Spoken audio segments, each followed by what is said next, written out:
Story recapped here. Today I'm going to explain a comedy and drama film called Delivery Man. Spoilers ahead, watch out and take care. David walks into his family's meat shop, where his brother, Alexei, scolds him for taking their truck home. Alexei also asks if David got the jerseys for the night, and he replies that he does. Later, David sees Alexei on the phone with his pregnant wife. Stressed, Alexei advises his brother not to procreate. David hangs up the phone and asks Alexei to help him grow pot to pay his debt. Sarcastically, Alexei declares that growing pot is what he needs since having his wife near her due date isn't intense enough. Curious, Alexei asks David how much he owes and is shocked that he owes $80,000, which he borrowed to invest in new technology. Alexei thinks it's a pyramid scheme, but David insists that it isn't. Their father butts in and asks David about the jerseys as well. David says he has them, but the two stare at him doubtfully. Throughout the day, David goes to different banks to apply for loans to no avail. Because of this, he's late to pick up the jerseys, but he begs the owner, so he lets him in. However,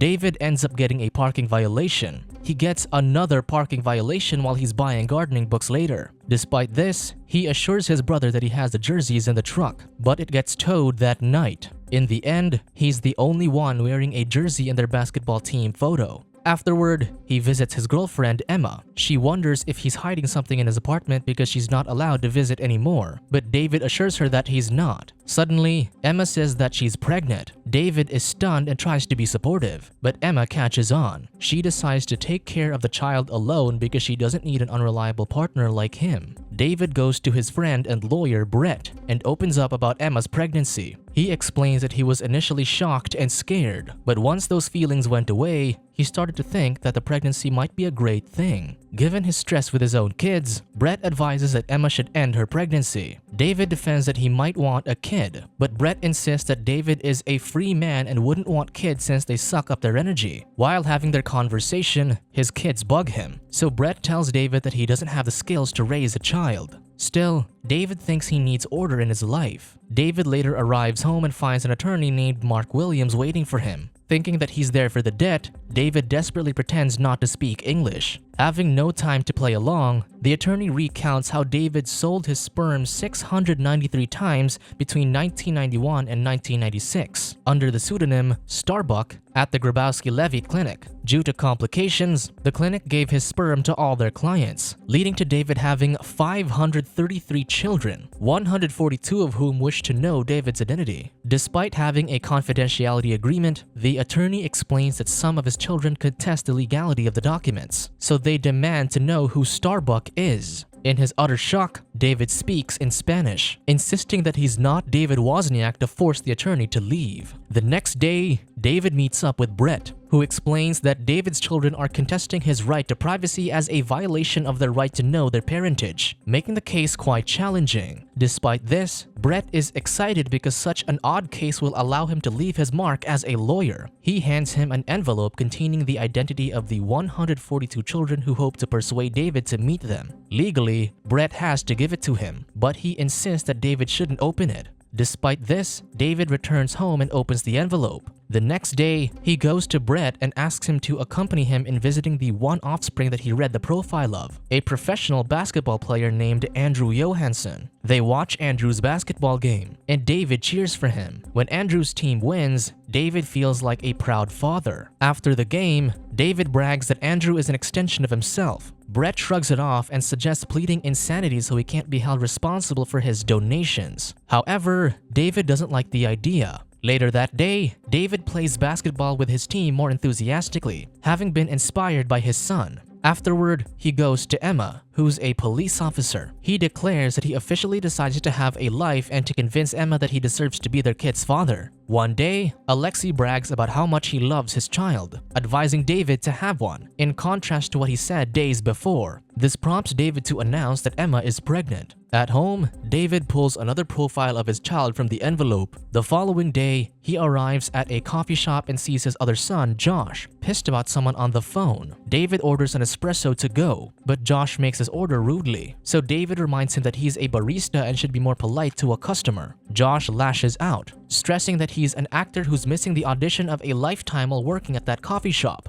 Awkwardly, David leaves but stays in the truck to consider things. Soon, he returns to the coffee shop and offers to watch over the place so Josh can go to his audition. To prove that he won't steal from the shop, David offers Josh to drive his truck that's full of supplies. The coffee shop soon becomes busy, and David messes up the orders. Eventually, the cafe owner arrives, so David explains that Josh got called in for an audition. The owner decides to fire Josh, adding that he's not a good actor, so he's wasting his time. David defends that it was his idea, so the owner blames him for Josh being unable to pay his rent. Heartbroken, David meets Josh when he returns, and Josh immediately realizes that he got fired from the coffee shop. However, he announces that he got the part and is officially an actor. Excited, David congratulates him. Back home, he opens another profile and soon sees his daughter, Kristen, talking over the phone. Outside her apartment, he spots a pizza delivery man having trouble, so he gets an idea. Soon, David knocks on Kristen's door to deliver her pizza. However, she's still arguing with someone on the phone about money, so David tells her the pizza is free because she won their contest. Stressed and confused, Kristen just tells him to leave, but David notes that she's not doing well and excuses that the restaurant has a policy not to leave their customers in such a condition. Kristen suddenly becomes quiet, so David checks on her and sees her hyperventilating after injecting herself. David rushes her to the hospital, but she immediately tries to escape when she regains consciousness. Orderlies stop her, and when the doctor asks who David is, Kristen accuses him of being ashamed to say he's her father, though he realizes that it's an act. Stunned, David confirms that he's Kristen's father, so the doctor tells him that Kristen is refusing rehabilitation. Since she's underage, he can decide for her instead. David tries convincing Kristen to get rehabilitated, but she insists on being released. She pleads for him since she doesn't want to be locked up in a facility and lose her job. Choosing to trust her, David signs her release forms. At her apartment, Kristen assures him that he made the right decision, promising she'll work at Bloomingdale's tomorrow. Thanking him, Kristen hugs David, and the gesture touches David's heart. In the morning, David waits for Kristen at Bloomingdale's, growing more concerned as the clock ticks. Finally, he sees Kristen running to work, and David exclaims in delight. Finding a new purpose in life, David throws out his garden and posts his children's profiles on his apartment wall. One by one, he visits and helps his children in small ways, like supporting them in their careers, keeping one out of trouble while drunk, and protecting one of his daughters from catcalling. After meeting some of them, he shares with Brett that he's decided to be a guardian angel to look out for his 533 children. Brett ridicules this, though he thinks it fits the insanity plea he's aiming for in his case. Later, David finds Emma inside his truck, announcing that she's getting her first ultrasound. Nervous, she asks David to be a friend to support her, and he agrees. They head to the clinic, and he's amused at seeing his baby. Afterward, they watch kids at a playground as Emma suddenly feels scared of having a kid. David calms her down and assures her that she'll be a good mother. Still not fully trusting him, Emma decides to declare him the father on probation, and David gladly accepts. One day, David checks another profile and visits Ryan, who's suffering from multiple sclerosis in an assisted living facility. Despite hesitations, he spends the entire day with Ryan and helps put him to bed. On another day, David follows his other son, Channing, and sees him in relationships with multiple men. Soon, he follows Channing at a hotel where he attends a gathering. David blends in with the crowd, only to discover that the gathering is for Starbucks kids. Surrounded by his children, David looks at their faces, even spotting Kristen there. When he stands up, Taylor, who's leading the gathering, asks if he has any comments. Nervously, David notes that they're so focused on finding Starbuck, but at least they're still brothers and sisters who have found one another. The audience applauds his comment. Before leaving, Kristen approaches him and asks what David is doing there. He lies, presenting himself as Ryan's adoptive father. His other sons that he's met before also recognize him, so he keeps repeating his lie. After leaving them, Brett sees him and warns him that what he's doing goes against his own case. Realizing that he's been tracking down his children, Brett tells him to stop, comparing his actions to his long list of mistakes. However, David stresses that he feels like he's doing the right thing for the first time in his life. As he walks away, Brett yells that he should stop seeing his kids, which is overheard by another of his biological sons, Vigo. Upon returning home, David gets beaten by people he owes money. After convincing them that he'll get their money, David calls up people to borrow money, but to no avail. Devastated, he hears rustling inside his apartment, so he checks and finds Vigo. Vigo already knows his identity, pointing out the wall of his children's profiles as evidence. David asks if he's gonna expose him, and Vigo admits that he isn't sure. Vigo asks what he does for a living, and David tells him that he works at a meat store. Vigo scoffs since he's a vegetarian, quoting philosophies that insist on how eating meat destroys their world and their soul. Despite this, Vigo asks to stay for a few days to get to know his dad. After 2 weeks, David complains to Brett about Vigo taking up his time with long philosophical conversations. However, Brett advises him to do whatever Vigo wants, so he doesn't get exposed. One night, as David heads for his basketball game, Vigo treats him coldly until he invites him to play. Vigo excitedly gets ready but plays terribly on the court.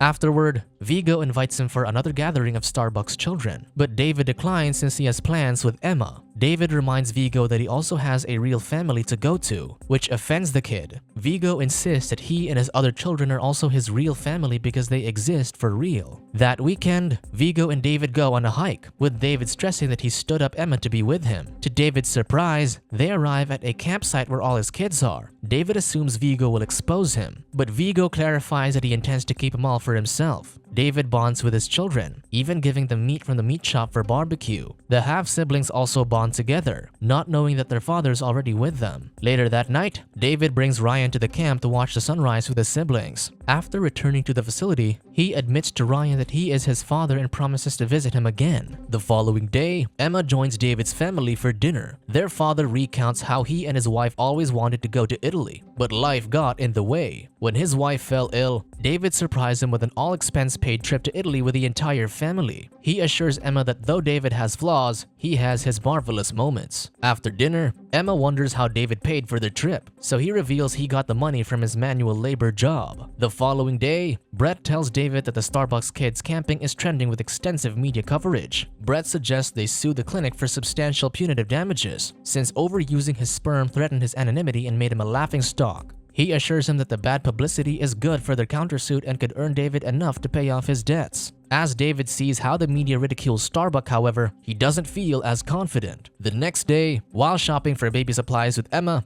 David asks what she thinks about Starbucks. She says that it's horrible and not normal. After that, he meets his brothers at the shop, only to learn that the people he owes money to harm their father. David rushes to his father, but he refuses to see him. Desperate, he meets with Brett and decides to file the countersuit. Soon, Brett goes to court and finds a supportive drawing from his kids on his files, making him smile. The clinic's lawyer insists that the kids have the right to know who their father is, but Brett stresses that the situation is already chaotic to Starbucks. Some of the kids also give their testimony, expressing why they want to know their father. Still, Brett points out how the public humiliates Starbucks, which wouldn't have happened if the clinic didn't overuse his sperm.